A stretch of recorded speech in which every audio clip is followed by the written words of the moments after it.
What's up, Jason? Oh, hey man, how's it going? Just kidding. I don't fucking care. We're here to talk about this new NOFX record. I like it, and you have an incorrect opinion. So, Oh man, yeah, I think we should I'm probably not a just get fan. into this, shall we? All right.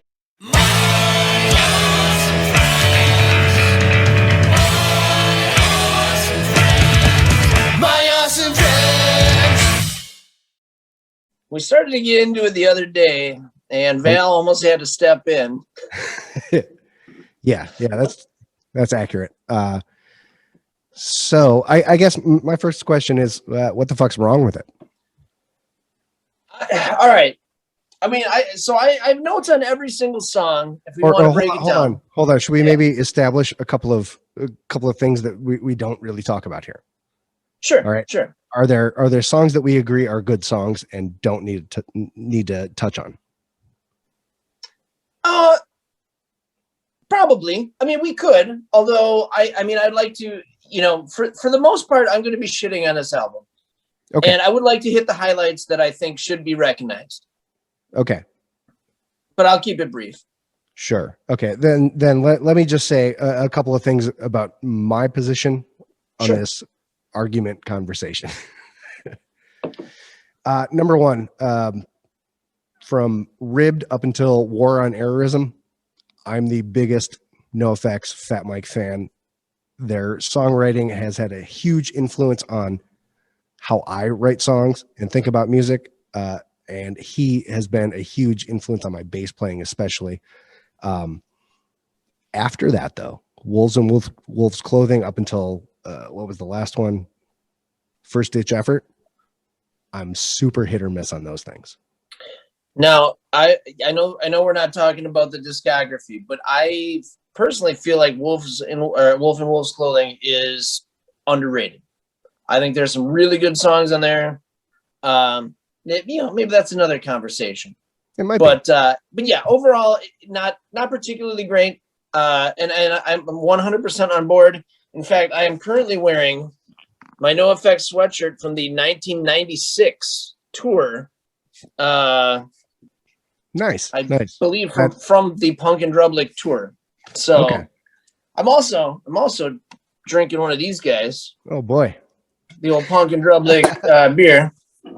Okay, so that they stopped making after the whole Vegas incident. Yeah, we've established that you're not shitting on this just for the sake of shitting on it. Absolutely, you actually are a NOFX fan. Big time. You just have strong thoughts and opinions about this record. About this one in particular, yes. Okay, and so yeah, where do you want to start? Okay, I will start with the statement that I think this is their logical next step after War on Errorism. I think it should have been the next record, and lyrically and musically, it is leaps and bounds above everything that came in between. What do you think about that? I mean, I will say it's. I don't disagree with you to a certain extent. Okay, so where I do disagree, like I think it's better than whatever the First Ditch Effort, Coaster, like those are just garbage. I'm sorry. I mean that's the thing about those that time period of records is that they all have a couple of bangers, right? But the whole concept of the record just doesn't hold up for me, right? And I think that is. I think that's actually one of the, and it's ironic because in the song Dinosaurs Will Die, they talk about, albums that just have one or two good songs on them. And then they put out albums that had only one or two good songs on them. And that was, know. I don't think that necessarily relates here. I think the reason those records sucked was because Fat Mike became a junkie. That song more or less was about the predatory, like major music label industry.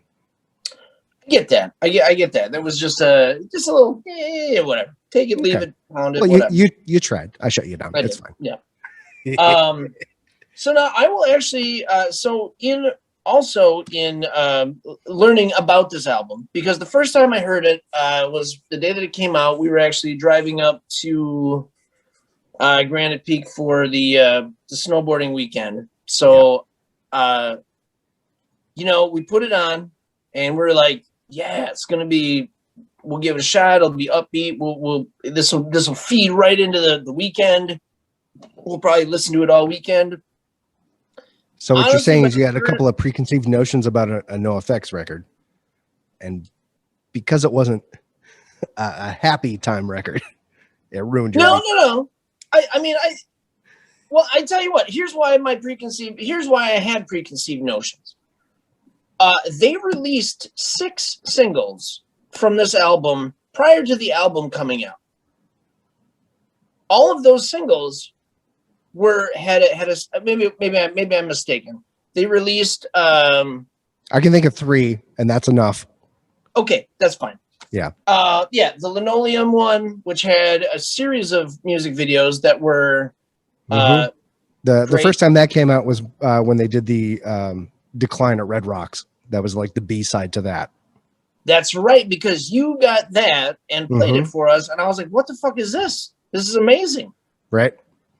Yes, I remember listening to that in the backyard. They also released a video for Birmingham, which, whatever. That's right. That's the Frank Turner one. Yeah. Is it? I think so. I Maybe. could be wrong. You might be right, and maybe that's something I totally missed. Yeah, I'm not as familiar with Frank Turner as I think I should be. Yeah, no, neither am I. I mean, I to be honest, I haven't even listened to that split. The other video that came out that they released a single for was "I Love You More Than I Hate Me." Yeah, that's the one that had the bomb pops playing the song. Yes, while it had a few cameos from other fat bands. I think all filmed at Fat Mike's house. Yeah, and again, I thought the video was interesting, very dark, and I'll be honest with you, I'm a little bit upset about it. NoFX clearly ripped us off. Yeah. So that's another part of this shit. Well, okay. Here's the deal. Explain this shit. Watch because that's a bold fucking statement. Scene. The final scene in that video is Eric Melvin passed out or dead in a pool. You know, maybe a year ago, maybe a while ago, Brash Menagerie put out a music video. Back and the in final scene, early August or mid-August, that video came out. Could be. I don't know. Maybe they got the idea. Maybe they ripped us off. I hate this song.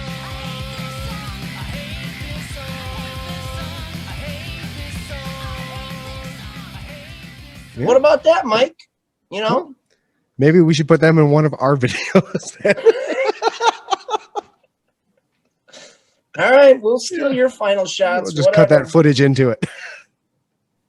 Yeah, let's in fact, if we're still talking after this, put up the links to both of these songs. Yeah, we will. Check out, I Hate the Song, which ends, I don't know, almost identically. Yeah. I'll put the link in the description for this video. Unreal. So yeah, I don't know. Okay, so why else do you think it's a bad record then? So I know you kind of honed in on some musical stuff, and so let me just the very first song from the beginning of the record. Yeah, the song's called Big Drag. Yeah, and it fucking was. It made me not want to listen to the rest of the album. I'm like, this is how you start? Like, how terrible that art would make you feel feelings. No, and that's you fine. Poor little buddy boy. Oh God. So I don't generally, and again, this is based on past experience, or even our own. Like usually, the first song is a banger that is meant to draw you in, and like, oh fuck yeah, I want to listen to more. This one just made me want to kill myself, and then I wouldn't have had to listen to it anymore. Yeah. And to your point, excuse me, I would say White Trash, Two Heebs and a Bean, the very first song is Sold Out, which starts draws you in immediately. Yeah. Heavy Petting Zoo has what is it? Homophobic. Yep. Starts with that gritty bass line Yeah. I mean, that's and then immediately gets into it. right. And I don't want to say traditionally how you start an album or whatever. I feel like I mean it sets the tone for the record. Oh yeah, it did. So I would say the first song on single album absolutely sets the tone for the record. Right. And it's a tone I don't want to listen to. Oh man. Yeah. I was like, yeah, okay, well. So is what, like you don't want to face mortality, or No. you just don't want to be bummed out? Yeah, kind of. Like I've got my own shit that depresses me. I don't need, you don't know, need help. I don't need help. I got my own shit. I got I don't know. I got issues. We all got issues. Okay. And actually what I thought, the first thought I had is this would be a good last song.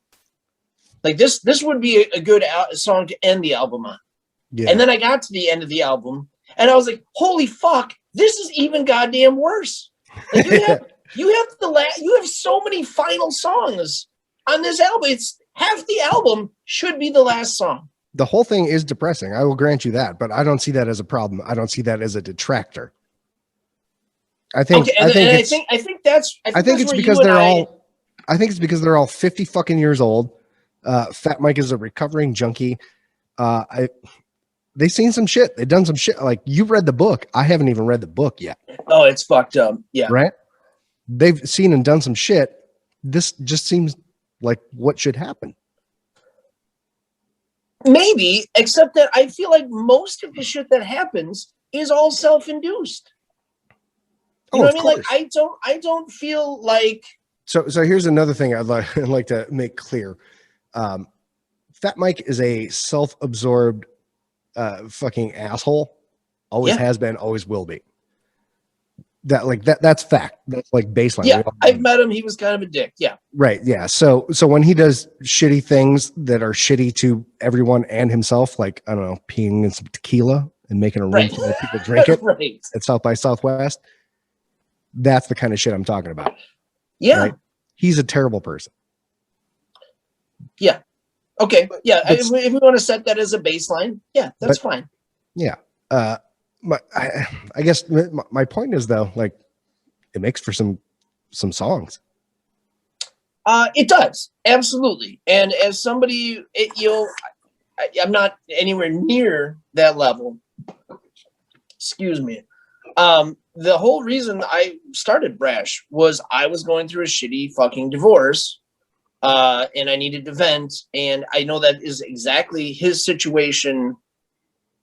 When he wrote this record, I didn't realize this. This record was written a year and a half ago.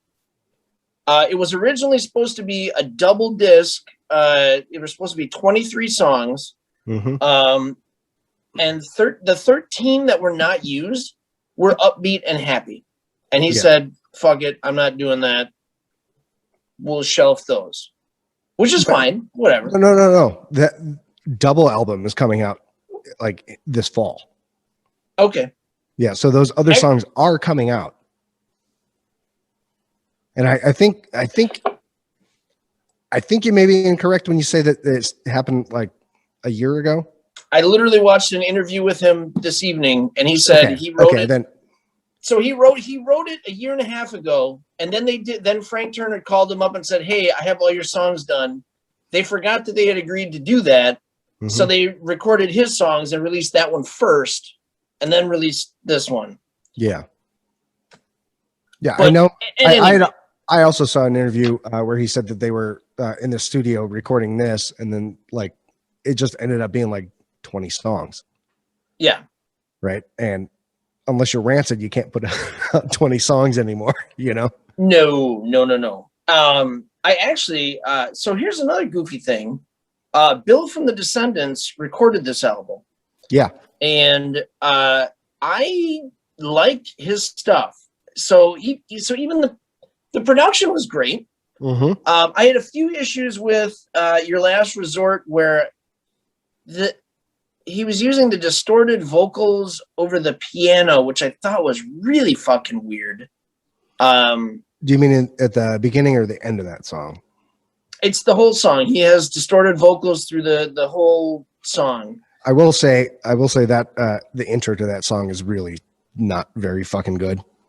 It's weird. It's But like once you get into the meat of the song, I think it's actually really good. Like I spent today reading the lyrics to every single song. okay. That's one of those that I think. So like his lyrics to me sort of break out into two categories, right? One is ultra personal, very real, plain speak, Yep. if you were. Sure.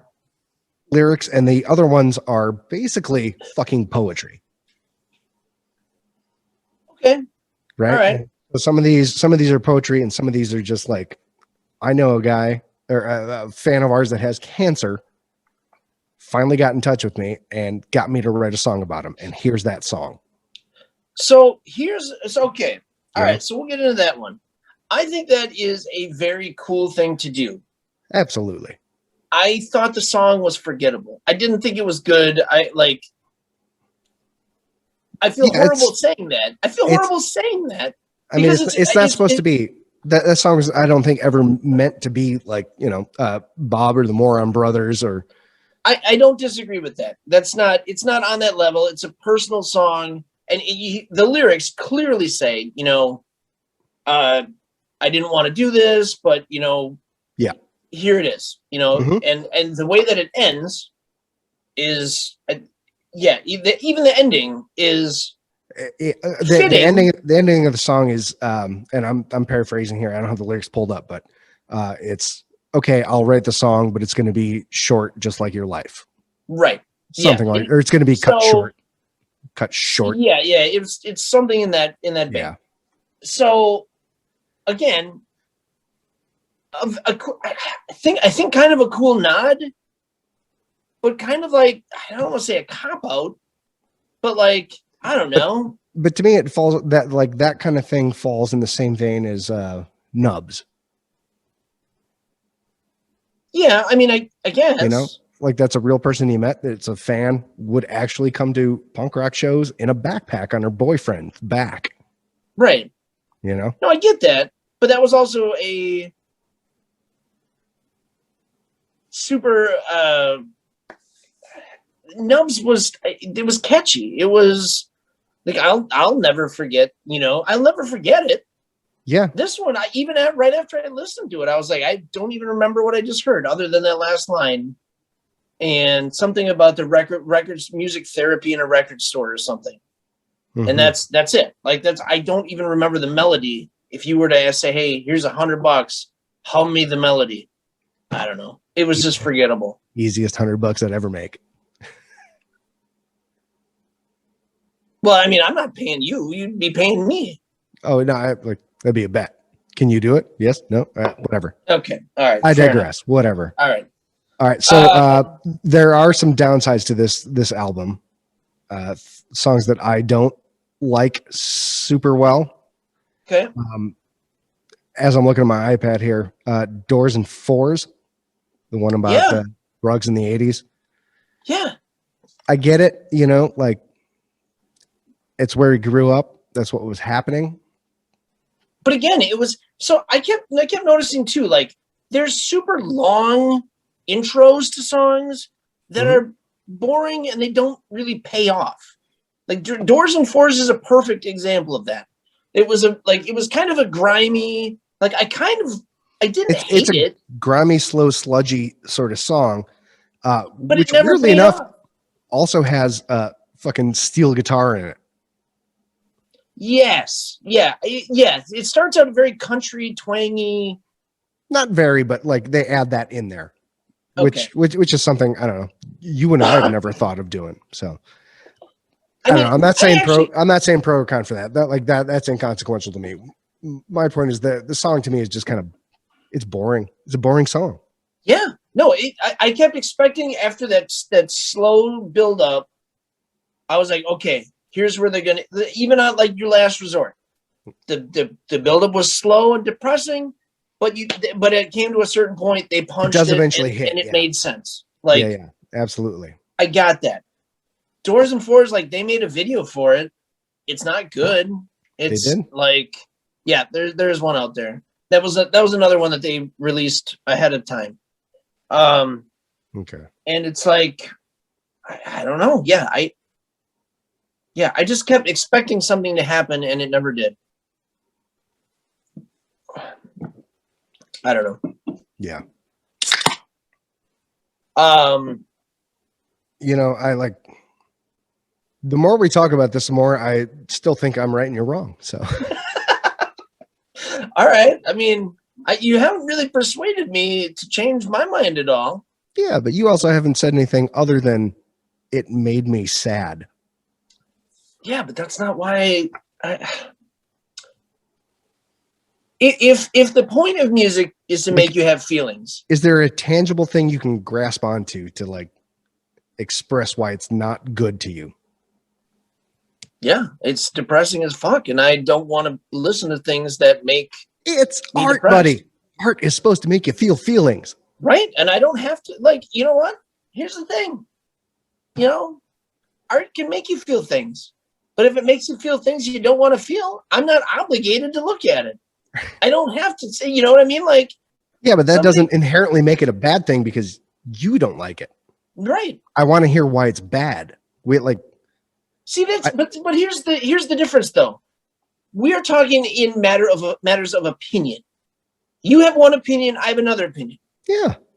Right. So there's nothing factual. I've laid out a little bit. I mean, I can still go through some more stuff, but whatever. The point is, I don't like it. I'm not obligated to. Right, but I thought the point of the conversation here was to figure out why it's bad or good. Okay. Right. So I think it's good. And for these reasons specifically, I've mentioned the lyricality of it, minus a song or two. Musicality, I think, is fucking off the charts good. There's some shit in there I would never fucking think of, and I'm just blown away by. There were some good, I mean, there were a couple good songs. Like, yeah, I mean, Fuck Euphemisms is extremely catchy. Yeah. It's a weird. I'm gonna preface this because this is the whole concept of the song is your lights turning off and on. But yeah, the music was great. Okay, so musically it's good. Yeah, it's socially relevant for the time. I am not somebody who on a daily basis has to deal with pronouns or anything of that nature. Sure. So the subject matter isn't particularly relevant to me, other than the fact that it's a very clever and that's one of those songs where you were talking about it's poetry. Like, he has a ton of wordplay in there that is even the title, Fuck Euphemisms. Like, it's right. Yeah. His wordplay is great in that song. And there you are again. Yeah, I think my power strip just killed for a second. All right. Sorted. We're back. Yeah. So yeah, I that one is a catchy song. The subject matter not particularly relatable to myself, sure. but I enjoyed it. I enjoyed the wordplay, the music. Great. That's one of the songs that I enjoyed. Yeah. Fish in a Gun Barrel. More depressing, it's relevant, as far as shootings and the hypocrisy of, religions that, promise peace, but there you go, killing everybody. Yeah. So, or the thought for that, me that the shooter was crazy versus been taught his entire, I'm going to say his because it's usually a him, Yes. has been taught his entire life to hate something. Right. And so it's not necessarily crazy. It's just fucking conditioning. Yes. And even the lyrics where he's like, does anyone know, how many drinks he had or what religion he was or whatever? Right. We need That's an all excuse questions other than he just wanted to kill people. Right. And so again, very relevant. And actually I thought the line that he says, the protection we need is the protection from a gun. And I thought that was kind of an interesting, like, everybody wants these guns for protection or whatever. Right.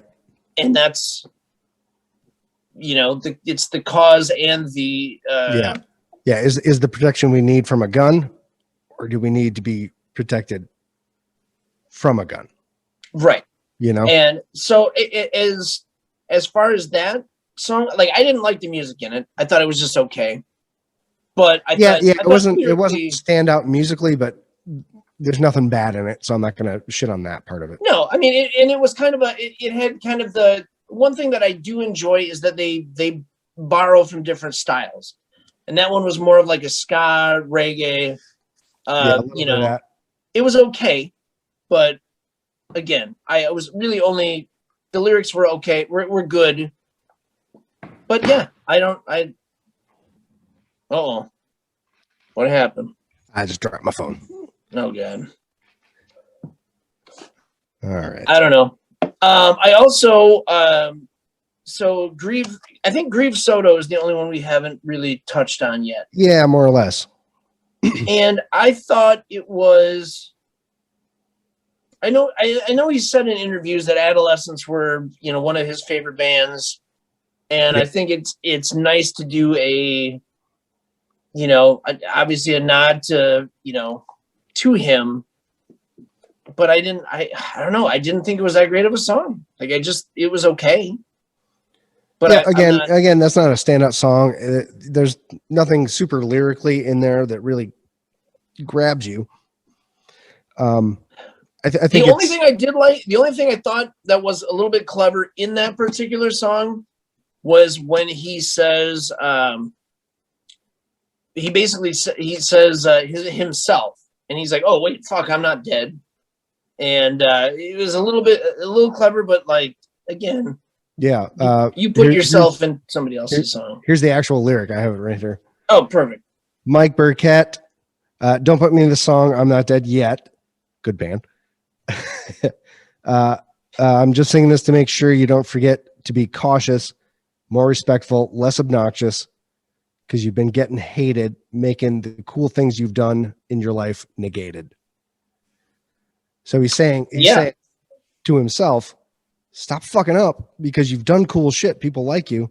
The more you fuck up, the less that's going to matter. But as we previously stated in this particular broadcast, he is a piece of shit. Right. But now, here's the thing. He's becoming more self-aware. Yeah, but why does it take you to your mid-50s to become, self-aware? Because the motherfucker didn't smoke weed until he was 30. Like, he never dabbled early on, so he didn't know when to quit. I think you need to read the book. I don't know that that's accurate. That may be true. All right, we should wrap this up because I don't know. I don't care anymore. I think we're fucking done. I'm right. You're wrong. Go fuck yourself. Yeah, that's fine. Yeah, I mean, and you're entitled to be wrong, and that's fine. Yeah. Whatever. I am just happy I don't have to listen to this album again, and you go right ahead and keep on enjoying it. And I can't wait till we're both vaccinated in the car on the way to a show. Oh, I fucking hate you. I fucking hate you. I'm only going to play. It's just going to be that on repeat, isn't it? The first song on this record and the last song.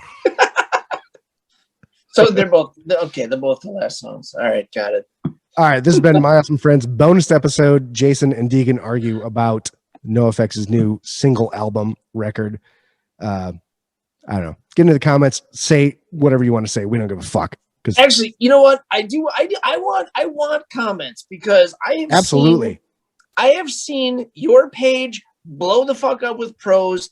I have seen Matt's page blow up with negatives. I know. Want all of it because we need to get those people together and have a real conversation. Smarter than the conversation we're having now. I think we're the peak right here, but that's fine. Whatever. I think you might be right.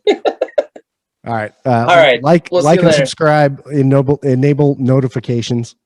Nobly. My awesome friends bonus episode. I got this and you don't. Yeah. Later. My awesome friend.